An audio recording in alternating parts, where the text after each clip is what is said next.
Olá, amigos da Local TV, canal 25 da NET.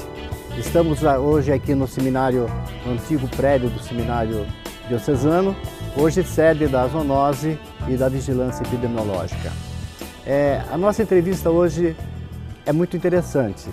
Ela vai abordar os problemas da dengue, da chikungunya e da ebola. São doenças assim que estão na mídia e sempre preocupando a população de forma geral. E estamos com duas pessoas aqui. Primeiramente, o biólogo João Ricardo, que é responsável para combater o mosquito, o vetor.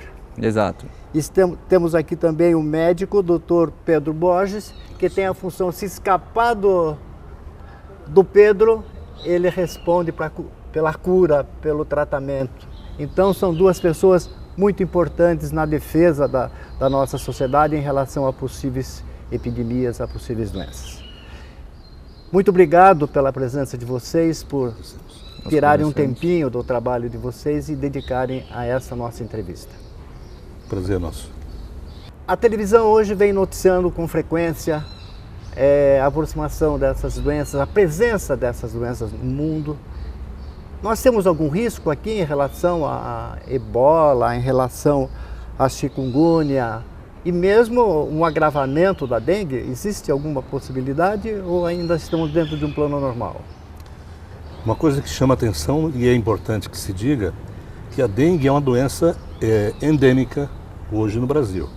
Então não vai existir alteração a não ser que você tenha a entrada de algum sorotipo da doença no meio e quando a gente não tem ainda esse sorotipo.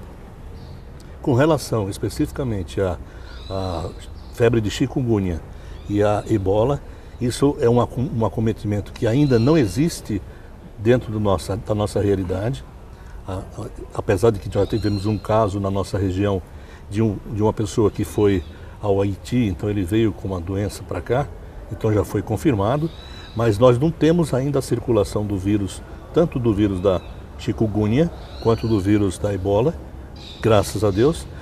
Mas é importante também que a gente saiba que não chega a ser de tão fácil transferência dos locais em que se encontra para nós, certo? Então essa disseminação da doença não vai ocorrer da forma como muita gente está de forma alarmada pensando que possa acontecer. Certo? Existe a possibilidade, existe, e isso faz com que os órgãos de saúde pública adotem procedimentos de segurança, de proteção, prevenção e, na presença efetiva de algum caso positivo, de desenvolver todas as ações, sejam ligadas à assistência ao paciente, seja ligado ao combate ao vetor que transmite a doença, para que a gente tenha o controle efetivo, o bloqueio efetivo à progressão dessa doença na coletividade. Essa chikungunya, o que é? É a mesma coisa que a dengue? Quais são as diferenças ou as semelhanças entre a dengue e a chikungunya? São doenças semelhantes, são primos. Na realidade é o seguinte, enquanto que a gente já conhece a nossa realidade da dengue, que é uma doença infecto-contagiosa, que vem com quadro de elevação de temperatura, dor de cabeça, dores articulares, certo? Inclusive uma coisa que estava chamando a atenção antes aqui para o Sérgio, é que a doença em si, ela tem um nome em função da dor que provoca, e a pessoa tinha a conotação de ser dengosa, né? De estar com dengo em função daquela sintomatologia, veio então o nome dengue. Isso já de muitos e muitos anos. Enquanto que a chikungunya, que é um parente próximo aí, é transmitido inclusive pelo mesmo vetor que é transmitido a dengue, é transmitido também a chikungunya, e mais um outro vetor, que é o Aedes albopictus, que também pode chegar e transmitir, certo? Mas que a gente pode chegar e ter uma sintomatologia um pouco mais severa. Então a dor é mais constante, ela tem maior valor do que na dengue. Tanto que o conceito que foi dado na Tanzânia, logo de princípio, foi de que o paciente tinha uma dor que se dobra, porque ele passa a adotar um procedimento de antiálgico, né? De se virar contra o seu próprio corpo por causa da dor. Se contrai todo pela dor, Isso. né? E a diferença primordial, e isso é importante não somente para que o leigo tenha conhecimento, mas é principalmente para os serviços médicos, para os colegas que desenvolvem a atividade assistencial, é de que a diferença básica entre uma e outra é que enquanto na dengue você tem a artralgia, que é uma dor na articulação, na chikungunya você tem a artrite, que é um processo inflamatório da articulação, desenvolvendo então presença de vermelhidão local, edema local, presença de líquido local. Então é uma artrite e não somente uma artralgia. E isto é o ponto fundamental e a diferença básica que existe entre uma doença e outra. Certo. E qual é o cuidado que eu tenho que ter? Por exemplo, nós não temos ainda a chikungunya aqui. Isso. Se eu viajar para fora, se algum vizinho meu viajar para fora, tiver algum sentimento, alguns sintomas, então está próximo de alguma ocorrência. O que o senhor fala para a população a respeito disso? Isso é fundamental que a população tenha o seguinte conceito. Para que você dê o diagnóstico hoje de chikungunya, como um diagnóstico de suspeição, tem que existir uma vinculação epidemiológica desse caso. Tem que existir exatamente essa condição de ter ido para um local onde está ocorrendo a doença. Onde tem o vetor, né? Porque o vetor não só o vetor. Porque pode existir o vetor e o vetor não está contaminado. Certo. E o vetor nós temos espalhado pelo Brasil inteiro. A questão é um vínculo onde há a transmissão da doença específica, onde aqueles vetores estão infectados com tal doença. Ah, certo. Isso. Então é importante o seguinte, que a população saiba, e nessa hora a participação da comunidade é fundamental, certo? É de que se a pessoa foi para uma região onde existe a doença, ou teve contato específico com algum paciente com confirmação laboratorial de que está com essa doença, certo? Ou suspeito da doença, então nesse caso você tem que fazer nessa vinculação para poder pensar em chikungunya. Certo. Ou ao contrário, se você não tem essa história. Houve caso, por exemplo, positivo em algum local. É feito um monitoramento para poder tentar fazer o bloqueio. E vamos esperar que não ocorra depois o chamado caso autóctone, que é a presença de um caso secundário, sendo o primeiro caso, então, naquela região onde não existe. Deu para entender? Deu para entender. Nós vamos agora para um ligeiro intervalo e voltamos em seguida, tá? Vamos para o intervalo e voltamos logo em seguida. Aguardem. A Total Mix é referência em concreto na nossa região. Resultado de investimentos e capacitação em profissionais especializados para garantir a melhor qualidade dos seus serviços, a fim de proporcionar aos clientes satisfação com cumprimento rigoroso de prazo, sempre oferecendo produtos de baixo custo e altíssima qualidade. Conheça agora os produtos oferecidos pela Total Mix. Concreto comum, utilizado em obras prediais, obras industriais e estruturas pré-moldadas.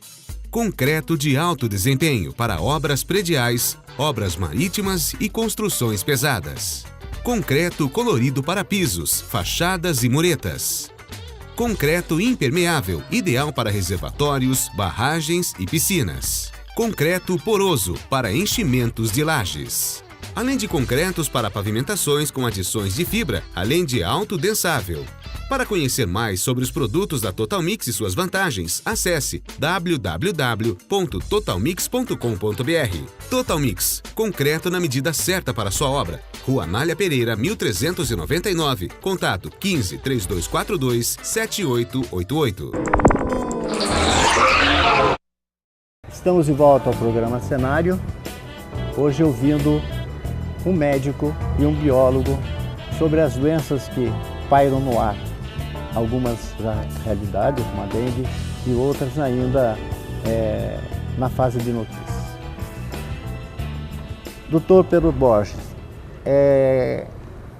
como acontece essa doença nova que está aparecendo aí, é chikungunya?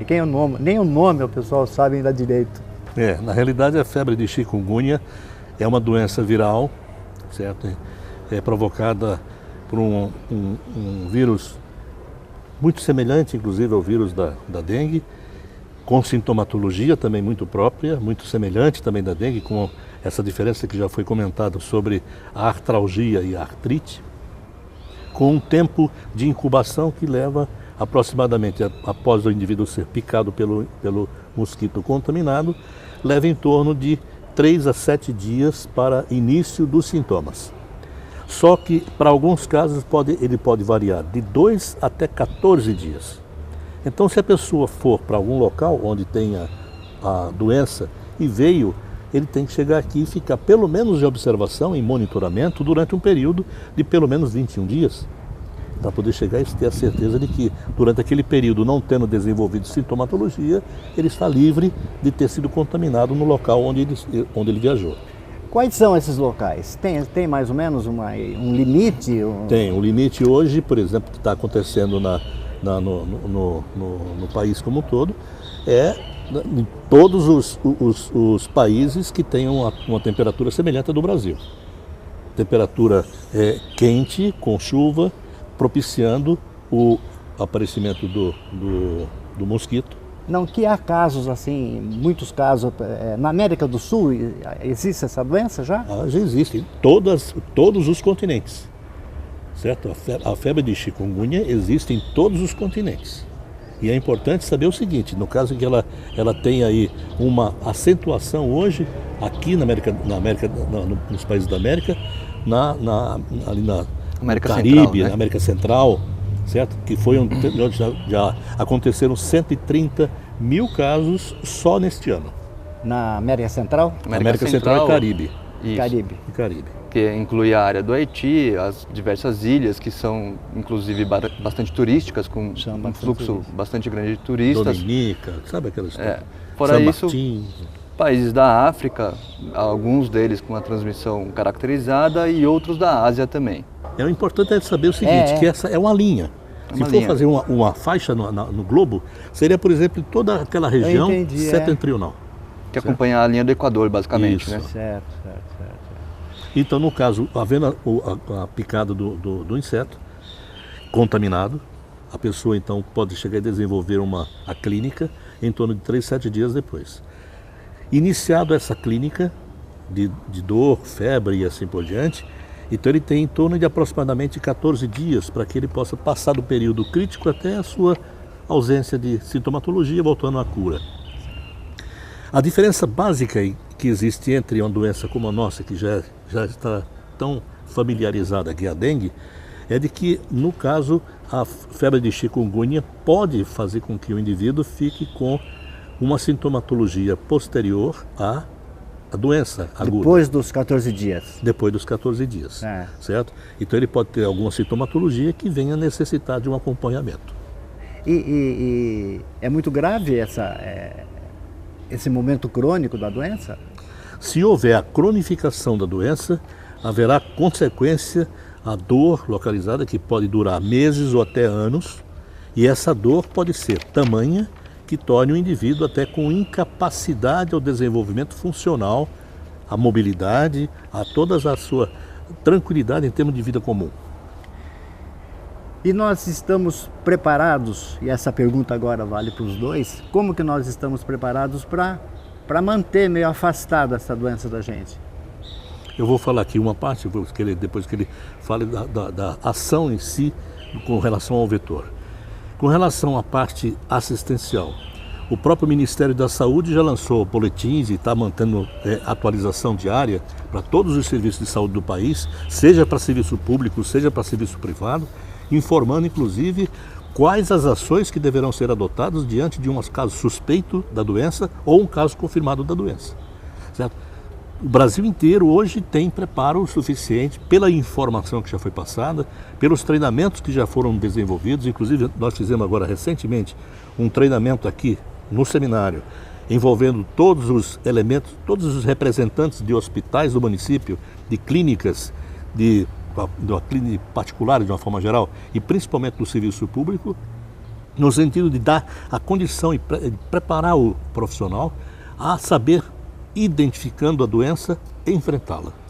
Saber qual o fluxo que tem que ser adotado, qual o encaminhamento, quais os exames que têm que ser solicitados, como confirmar um diagnóstico suspeito, certo? Para que você tenha não somente a confirmação do caso, mas especificamente para que se desenvolva todo um processo de bloqueio, que é o que é desenvolvido pelas zoonoses, no sentido de evitar a disseminação para a coletividade. Certo. E a zoonose, como é que está?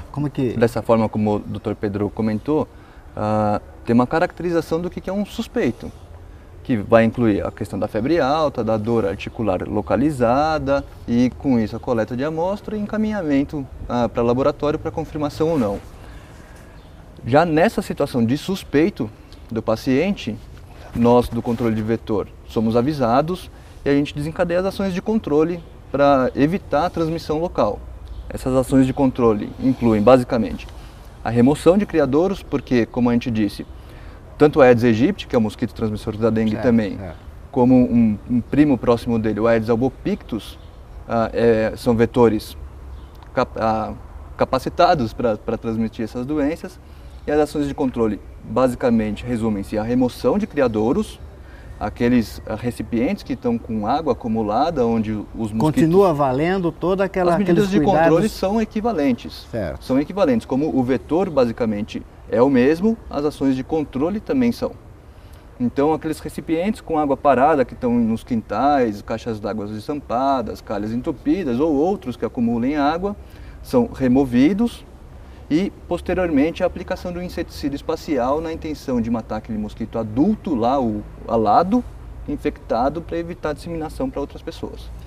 Eu estou aqui na mão um folder a respeito da chikungunya. Quando que vai para a rua isso? Já está sendo distribuído? Esse aqui foi recentemente para a gráfica, acredito eu que nas próximas semanas ele já esteja sendo utilizado pelas nossas equipes de campo para distribuir à população. Então já faz parte dos cuidados que a gente deve tomar em relação a essa... Sim, sim. Aqui são elencados os principais sintomas de cada doença, tanto da dengue quanto do chikungunya, e com relação aos criadouros, com relação ao vetor, quais são os cuidados necessários para evitar a transmissão.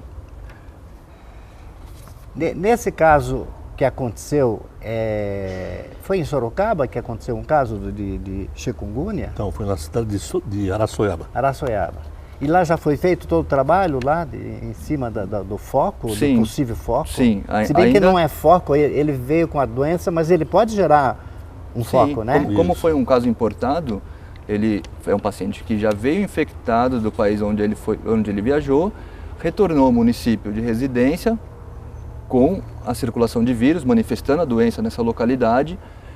Logo na suspeita, as ações de bloqueio já foram realizadas. Certo. Então, para minimizar a transmissão local ali, para evitar a transmissão local e proteger aquela população no entorno. Certo. E é importante, Sérgio, que a gente até acrescente que o bloqueio em si tem uma finalidade para poder evitar que exista a presença do vetor. Não existindo o vetor, então não vai existir, por exemplo, a transmissão da doença. Certo. Mas ao mesmo tempo em que isso ainda não tenha acontecido, até que tenha sido feita a remoção dos criadouros, tenha sido feita a nebulização, se por qualquer motivo algum vetor que tenha picado o indivíduo tenha ficado contaminado e vai picar outra pessoa, certo? E desenvolver a doença secundária, existe, logo depois dessas ações, um monitoramento que é feito com aquela população, num raio de pelo menos 500 metros, para poder chegar e ter a certeza de que todas as pessoas dessa comunidade que está dentro desse raio não podem estar desenvolvendo uma sintomatologia semelhante. Certo. Porque se assim desenvolver, existe inclusive uma orientação que é dado para cada morador: procure o serviço de saúde, procure o serviço de saúde. É importante que a pessoa, tendo a sintomatologia, sabendo que houve um caso, procure o serviço. Olha, houve um caso, eu estou com sintoma assim, para poder chegar aí e tentar, de alguma forma, chegar ao diagnóstico. Vamos para mais um intervalo, voltaremos logo em seguida. Aguarde. Sorocaba é uma das localizações mais promissoras para os negócios e é na localização mais estratégica da cidade, no ponto de interligação entre a Zona Norte, Centro e a Zona Industrial, que está chegando o Link Sorocaba, um dos maiores polos empresariais da região. Em 621 mil metros quadrados de terreno, lotes empresariais com infraestrutura completa e vias espaçosas. Link Sorocaba. Grandes negócios se conectam aqui. Ligue 15 3228 1544.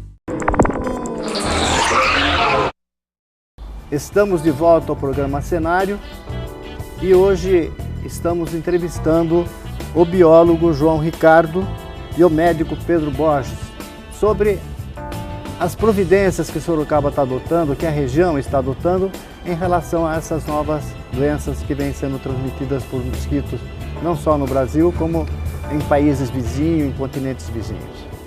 Enquanto nós nos defendemos da chikungunya, enquanto nós tememos a ebola, como é que está a dengue? Ela está avançando, os números ainda são assustadores, assustam os números? Sorocaba tem uma situação com relação à dengue, diferente de outros municípios do mesmo porte, onde não se alcança níveis alarmantes com relação à transmissão da doença, ainda bem. Esse ano de 2014, até o momento, nós estamos com 300 casos confirmados, dentro de 4.500 casos notificados. Isso significa que houve 4.500 pacientes que procuraram algum serviço de saúde do município. Por suspeição? Suspeito, com um quadro clínico que possa levar a pensar em dengue, de febre, dores no corpo, etc. Aquele profissional de saúde notificou, colheu uma amostra de sangue, encaminhou ao laboratório. Desses 4.500, 300 confirmaram. Comparativamente, dentro do próprio município, há anos anteriores, como 2011, onde a gente teve 1.700 casos, é uma situação que gera não um alarme, gera um alerta, digamos assim. Desses 300, a maioria esmagadora acontece sempre no início do ano, coincidentemente com o período de verão, que é mais quente, a atividade de mosquito se torna maior. Apesar de não ter sido um verão chuvoso, foi um verão atípico, a gente teve índices baixos de chuva. Seco, né? Seco demais, mas a gente tem uma infestação de mosquitos maior e essa infestação de mosquito acarreta numa transmissão consecutivamente maior também da doença. Hoje, que início do segundo semestre, o que preocupa é que, diferentemente de anos anteriores, onde era um período de silêncio da doença, a gente não tinha casos ocorrendo, a gente não interrompeu plenamente a transmissão, porque continua entrando casos, apesar de um número relativamente baixo, mas entra com uma periodicidade bem marcada, sem interromper, como ocorria em anos, há 2, 3 anos atrás, por exemplo. Isso significa que a nossa preocupação no momento, assim que iniciar os períodos de chuva, que as temperaturas se elevem e a infestação por consequência também se eleve, a possibilidade de transmissão intensa da doença se torna mais premente, se torna mais próxima de nós. Então é essa a preocupação. Escuta, até quando nós vamos depender somente do trabalho da zoonose para conter esse avanço de uma doença desse tipo? Hoje as ações de controle da doença são todas referenciadas em cima do controle do vetor. Existem pesquisas referentes ao desenvolvimento de vacinas, que estão até num estágio avançado. Talvez nos próximos anos a gente tenha um início de uma vacinação da população. Outras técnicas referentes ao controle do vetor propriamente dita, com o uso de inseticidas diferentes, até de manipulação genética deles, etc. Mas hoje, invariavelmente, e acho que a gente tem que deixar muito claro isso, se não houver a remoção de criadouros do mosquito do ambiente, aquele recipiente com água parada que está à disposição do mosquito para colocar os ovos e desenvolver suas larvas assim, se eles não forem removidos, a gente não consegue o controle do vetor eficientemente, a gente não consegue o controle da doença. E agora vamos falar de uma doença que não chegou aqui ainda, e que a gente reze para que não chegue, né? Reze e trabalhe também, logicamente. A ebola, nós temos algum risco de ter uma transmissão? O risco existe. Não é um risco assim tão grande a ponto de chegar e levar a um apavoramento da comunidade como um todo. Há necessidade de um entendimento de como ocorre a doença, como se faz para poder chegar e evitar a disseminação dessa doença.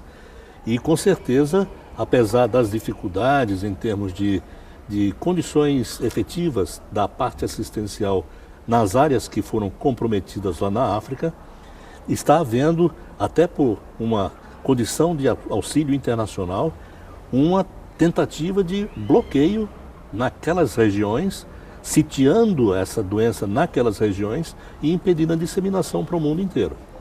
Porque hoje está muito fácil o translado entre um país e outro.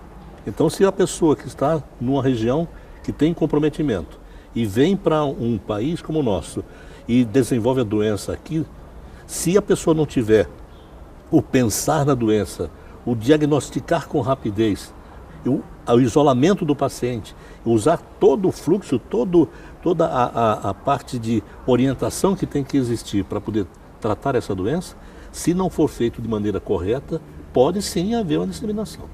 Mas isso, com certeza, o próprio Ministério da Saúde já adotou procedimentos que dão a condição de enfrentamento e orientação.